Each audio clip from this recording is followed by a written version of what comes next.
Good morning. Good morning. Welcome to the Unitarian Universalist Fellowship of Clemson. My name is Leslie Visage, and I am your worship associate today.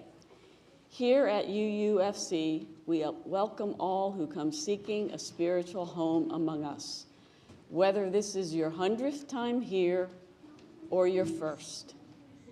If you happen to be a first-time visitor, we would love to get to know you. If you're here in person, please be sure to visit our welcome table right outside the sanctuary and stay for conversation after the service during our social hour. If you are at home and are viewing us online, we would be happy for you to receive our newsletter so you can learn more about us. Find us at uufc.org. And I have a few announcements in addition to those on the back of your order of service. The first is on March 25th, which is next Saturday. There will be a women's retreat, and you can sign up online. And the following Saturday, which, believe it or not, is April 1st, or April Fool's Day, there will be a workshop called Depolarizing Within Workshop from Braver Angels. And if you have questions on that or want to sign up, please see or email Del Kimbler. There are also many other announcements. They're all on the back of your order of service. Please read them. And please now turn and greet your neighbor. If you want to get up and say hi, go ahead.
Please rise and body your spirit for our first hymn, 1052. Oh, it's actually 1008, typo. Oh, okay.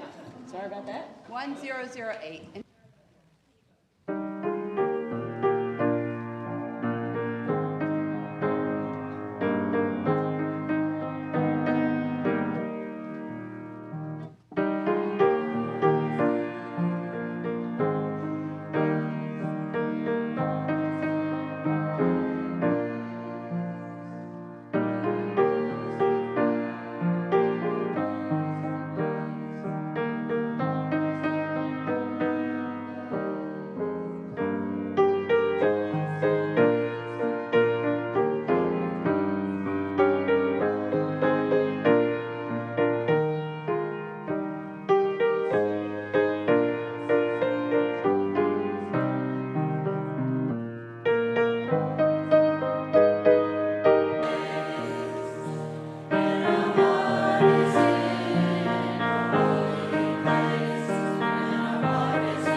My name is Reverend Christina Branum-Martin, and it is so good to be with you.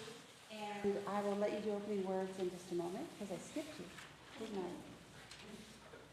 I? Yes. Would you like me to just read them? Okay. All right. I have some opening words for this morning. The poet William Stafford wrote a poem called Yes. It says, "It could happen at any time, a tornado, an earthquake, Armageddon, and I would add a pandemic.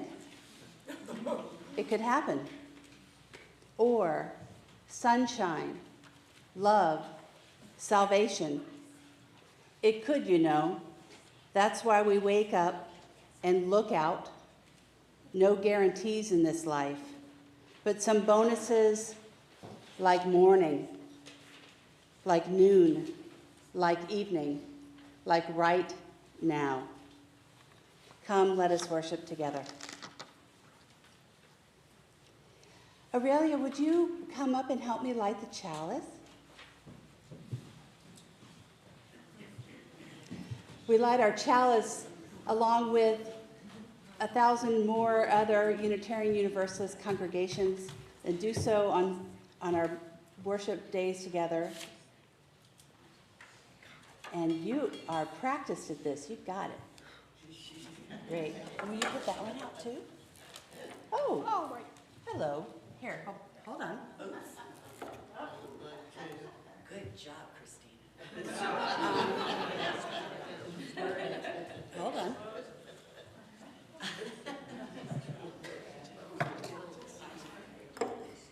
Okay. We got it. Quick thinking.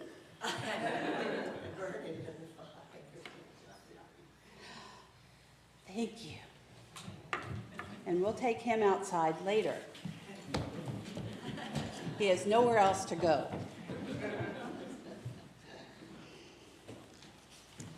It is so good to be with you this morning. I see faces new and old, and those who I haven't seen in a while.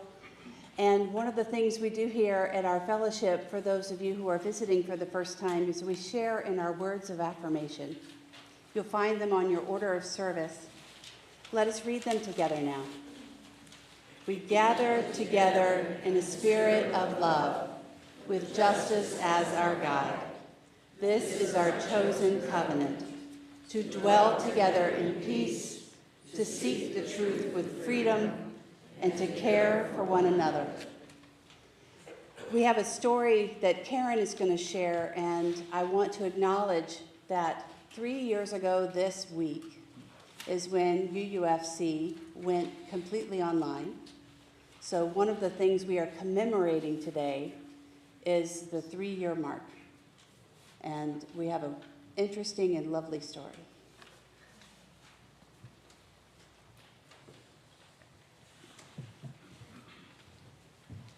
Good morning. I find it hard to believe that it's been 3 years. I well remember that day. There were just a scattering of us here in the sanctuary. Holly Ulbrich was preparing to record the service that she had not been able to give the week before when we shut our doors because of the pandemic. My son was back there at a tech station that looked completely different. Corey was at the piano, and we were all in our far corners of the room, staying as far away from each other as we could. So this morning, as Christina said, we'd like to commemorate that it's been 3 years. And the story I'd like to share with you comes from a woman named Kitty O'Meara, who was living in Wisconsin with her husband and their 5 dogs and 3 cats when the pandemic came and life became quieter than usual and slowed down.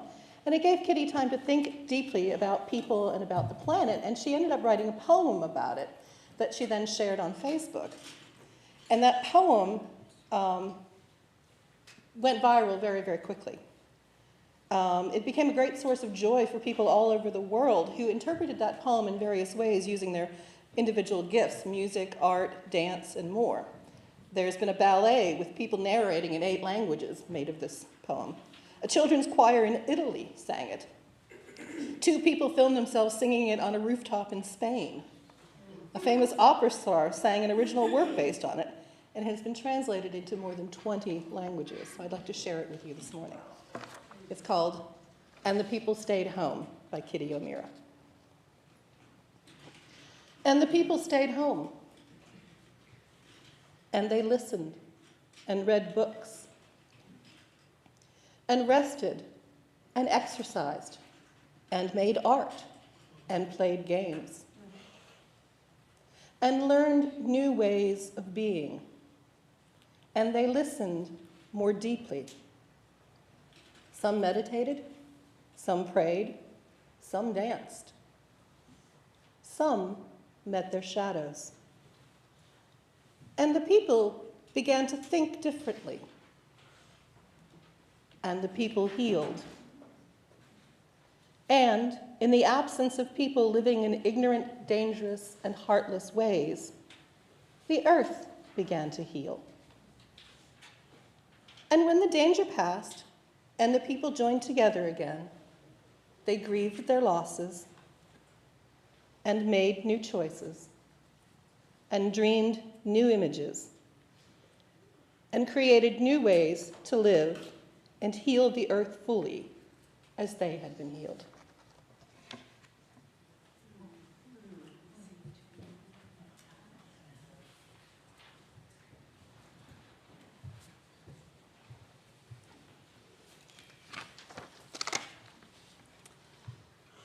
I see some young hands in the room, and I was wondering if they would help me gather the food for the Red Wagon now. We are supporting the Clemson Community Care, and 25% of our donations will go to them, and the Red Wagon will go to them too.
These gifts are received with love and with gratitude, and thank you so much for your generosity.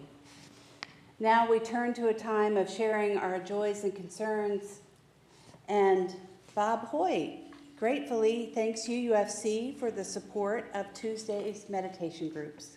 Thank you very much, Bob, for the gift that you give back. Thank you. Kathy Crane has a joy that it was splendid to share good company and delicious food during last Friday's Movie with a Message. Thank you for being a part. See you next month. Oh, Demetra says, please keep my dad, Pete Briscoe, in your thoughts and prayers. He is having a generally hard time living at the VA nursing home.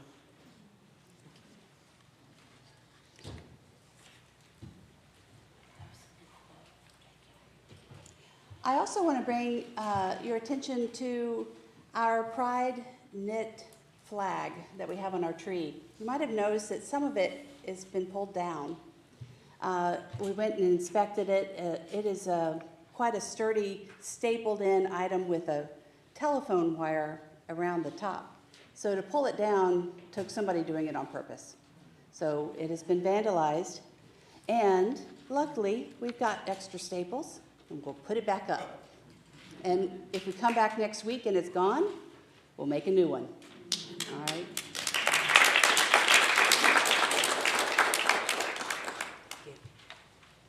And now we'll sing the children on their way.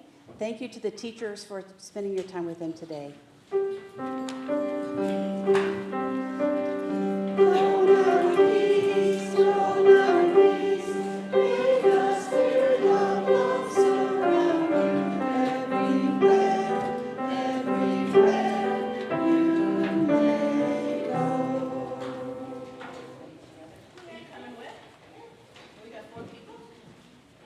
One more to go.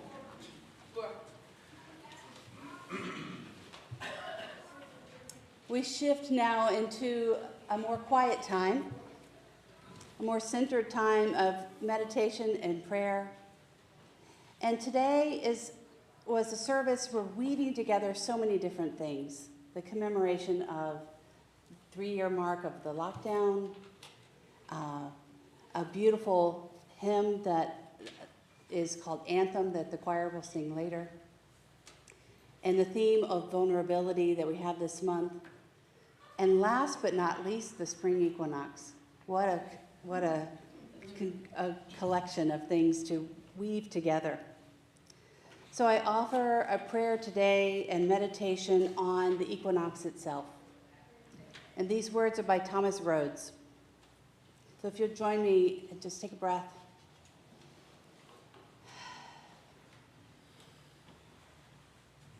Thomas writes, "Over our heads, the great wheel of stars shift, and the spring equinox manifests itself. And for one precious instance, the darkness and the light exist in equal, balanced proportions. Within our minds, our neurons shift, and we are invited to a new consciousness. And for this one precious instant, we can experience and find meaning together with revelation and epiphany. Within our hearts, the great rhythm of our lives can shift in a new way that reveals itself. For that one precious instance in our body and in the seat of our soul, we can truly exist as one. Let us give thanks to our lives when all can seem in balance. For those times are rare and precious, and yes, this equinox will pass.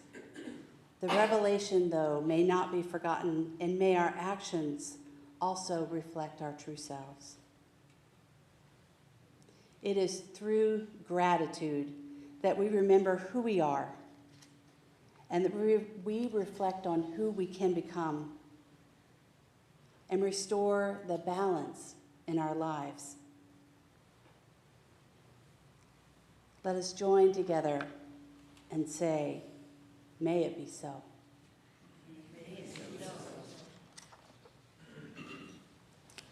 In a moment, I will show a video that was made in 2021 when we were commemorating together the 1-year anniversary of the lockdown. And yet we were still at home, isolated from each other, but joining together for services online, and then some of us would have a Zoom coffee hour after. And I asked people to send in photos of what you were doing in your own life to make it through that time.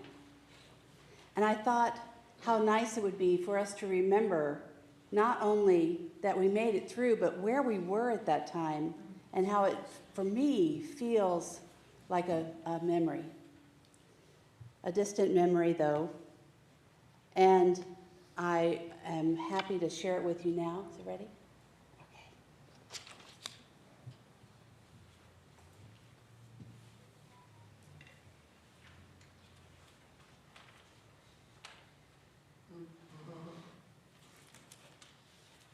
There's no music.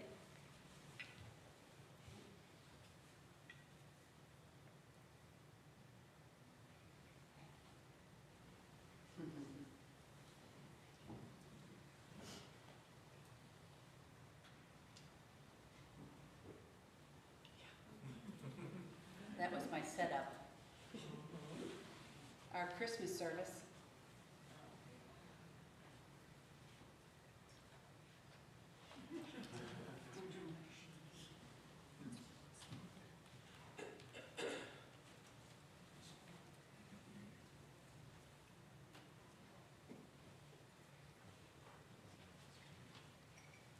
Says we isolate now so we can gather again, so none of us are missing.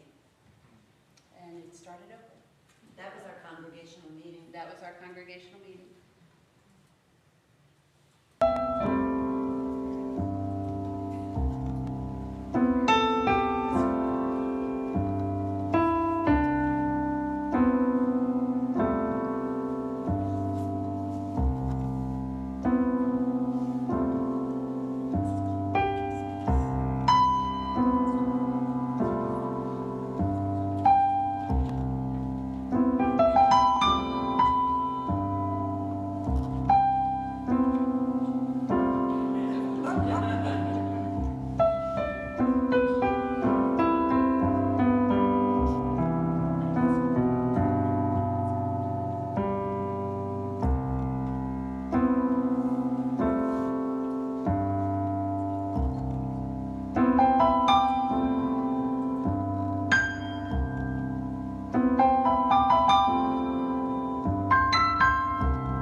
Gentleness in Living by Reverend Richard Gilbert. Be gentle with another. It is a cry from the lives of people battered by thoughtless words and brutal deeds.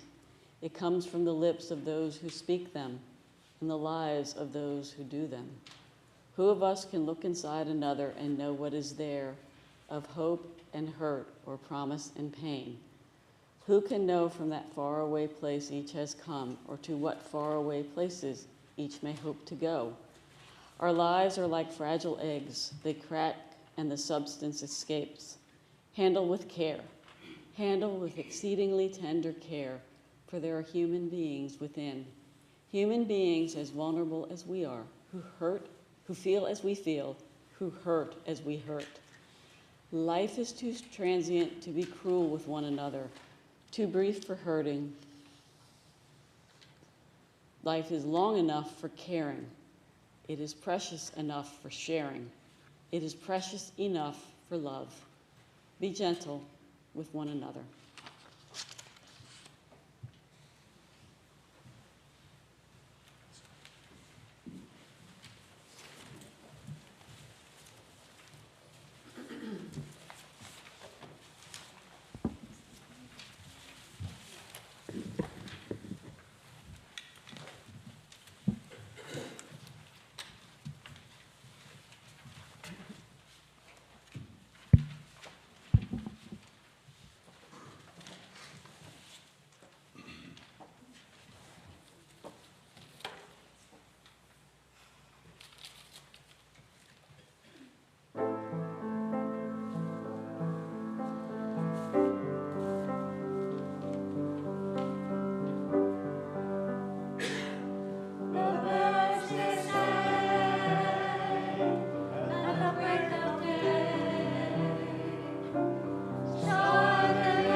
rendition of Anthem. Well, what a time we have lived through these past 3 years. And in these past 3 years, I felt vulnerable. I was lonely. I missed people. I happened to be home with a husband, a bird that you saw, a daughter who had to come home from college from the dorms, and at the time, a 8-year-old who was in 2nd grade. So I was not alone, but I missed people. I missed interaction. And I was scared. Especially in the beginning, we didn't even know how it was being transmitted. And I am feeling less so now as we move into this new time, a time of healing, both literally and figuratively. In the words of Reverend Scott Taylor, we were not broken, we were broken open. We had to lean into that vulnerability, and it was frightening. But often, vulnerability unlocks something in us.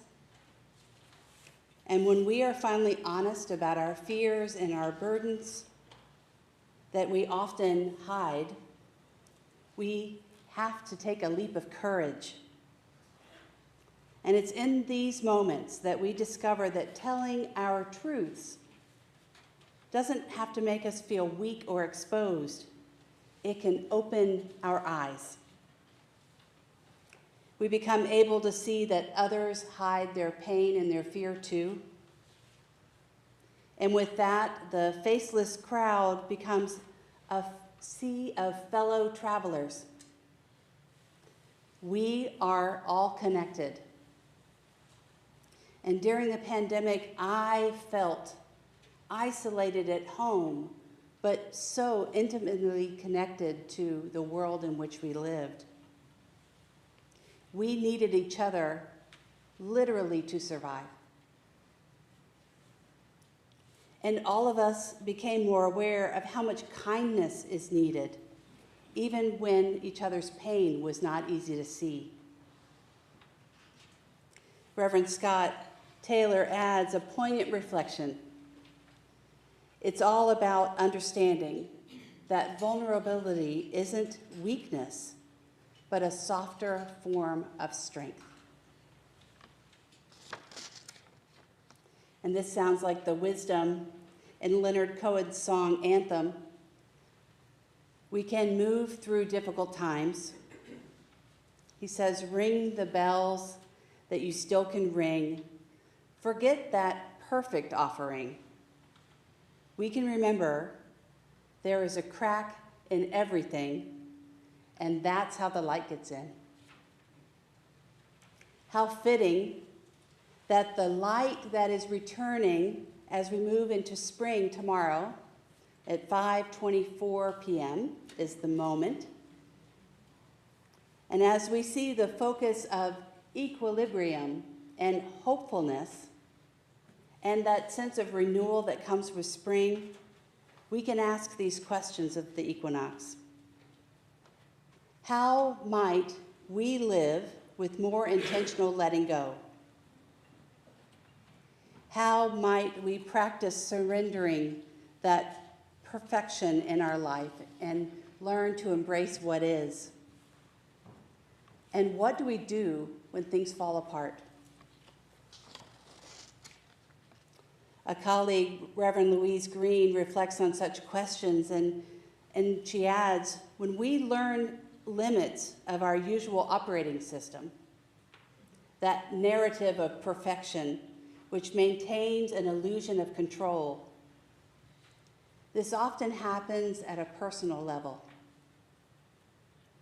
It's when you receive the unexpected and serious health news, perhaps even life-threatening, or maybe the birth of a baby that blows apart your whole schedule, changes your life forever, and for a long time doesn't even allow you to get a full night's sleep. Sometimes it can be caring for a parent with Alzheimer's that unravels the relationship that you had. Or perhaps your marriage needs to end. And it erases that path that you always thought you had next. These challenging events, I'm sure we all have had moments like this in our life when something comes along and changes your life forever. These bring down the walls of that human house that we had constructed. And we can add that there is a similar shaking happening now at a collective scale on our national and global levels. Remember the service in the winter at the solstice, where you were invited to write down on small pieces of paper the things you needed to let go of, and you were invited to come forward and bury them in the dirt?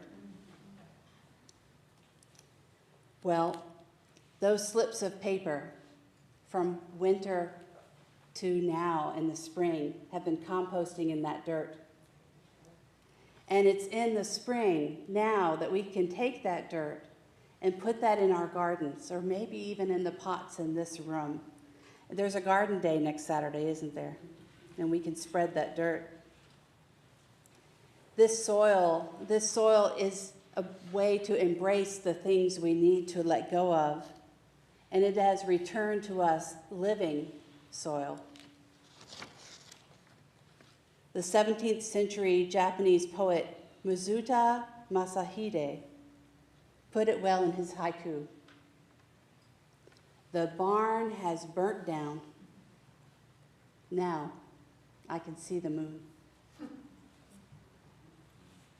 Reverend Green reflected on this, and she said, when we must let go of the story of perfection, that map forward, that fix-it plan, there is a hard pause with great potential. And it does involve breakdown and suffering and possibly breakthrough. There's an opportunity to create a new narrative based on not the striving of perfection, but often asking for the resources of help. You can sense the limits of your individual efforts, and you might find the presence, a larger presence of love within and around you. And you might even discern collective power, which requires collaboration and the ability to lean on each other.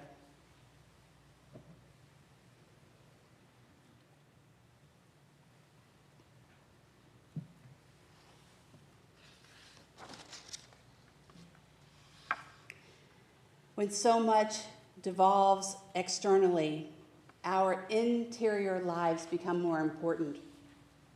That interior life is what I turned to during the pandemic. Those internal operating systems that helped us cohere, dissolved our normal schedules.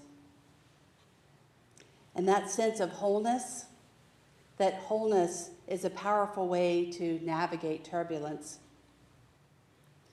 Wisdom traditions have offered us guidance for a millennia from the east to the west, and in our earth-based systems that root us to nature.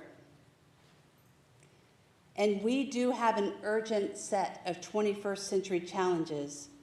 And by turning to old methods and new ideas, we have the spiritual toolkits we need, like the stars unfolding above us.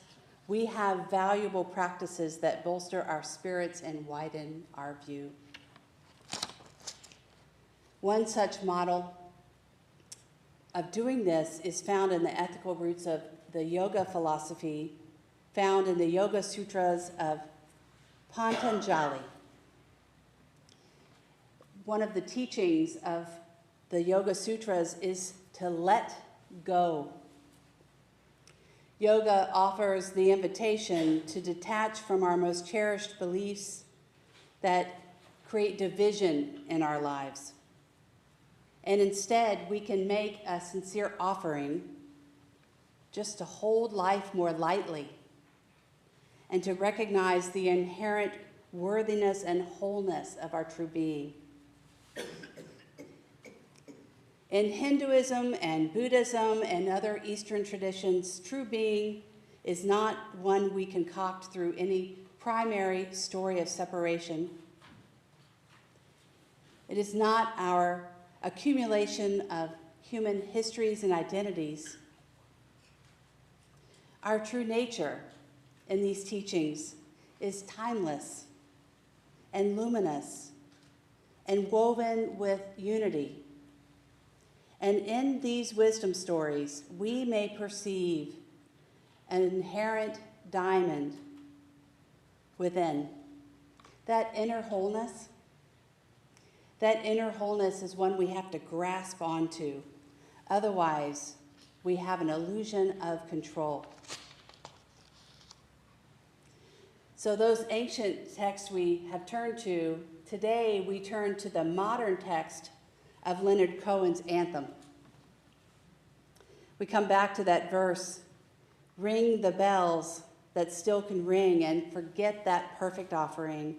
There is a crack in everything. That's where the light comes in. Anthem is a deep lament and lived experience of the light that comes in to all of our lives through brokenness. Cohen shared in 1989 that he wrote this song over a period of 10 days. This was the year that brought both the massacre in China's Tiananmen Square and the fall of Germany's Berlin Wall. And he said, when he wrote this, he knew that the future was no excuse for the abdication of your own personal responsibilities towards yourself and your job and your love. He said, ring the bells you still can ring. They're few and far between, but you can find them. This is not the place where you make things perfect, neither in your marriage or in your job or anything, or even in your love of God, he said, nor in your love of family or country. He said, everything is imperfect. The song Anthem inspires us to move forward with hope. And this is what is the fundamental component of being vulnerable.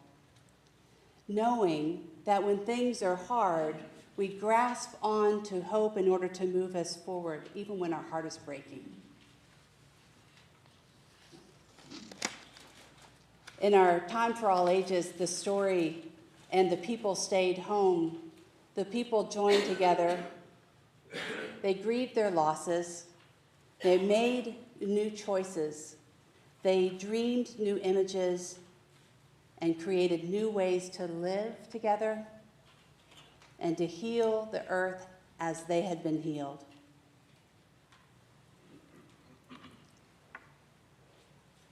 I'm going to close with some words by Jeff Foster that tie this all together. He says, you will lose everything: your money, your power, your fame, your success, perhaps even one day your memories. But right now, we stand on sacred and holy ground. For that which will be lost has not yet been lost. And realizing this is the key to unspeakable joy. It is impermanence that has already rendered everything and everyone around you so deeply holy and significant and worthy of such heartbreaking gratitude. That gratitude comes in the form of love, for love has already transfigured your life into an altar. May your life be an altar of all that you hold dear.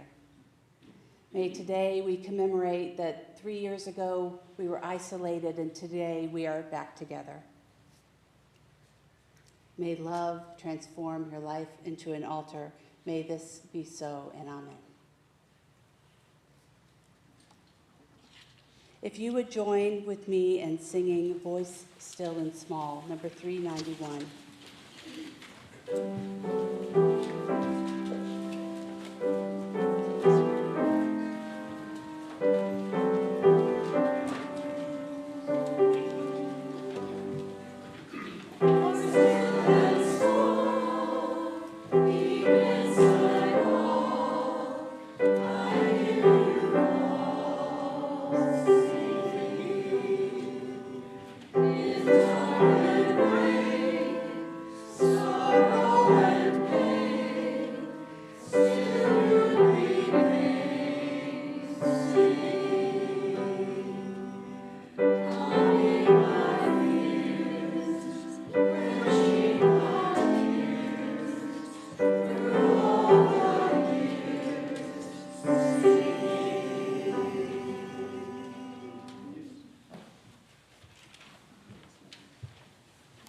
Have a seat for a moment. I'll close with these words and extinguish our chalice. May this flame allow us to recognize the fragility of life and our own vulnerabilities as we navigate the challenges that always seem to come. May this light continue to remind us of the strength we possess as individuals and collectively as a community to lean into and respond, finding our way forward together. Go in peace and return in love.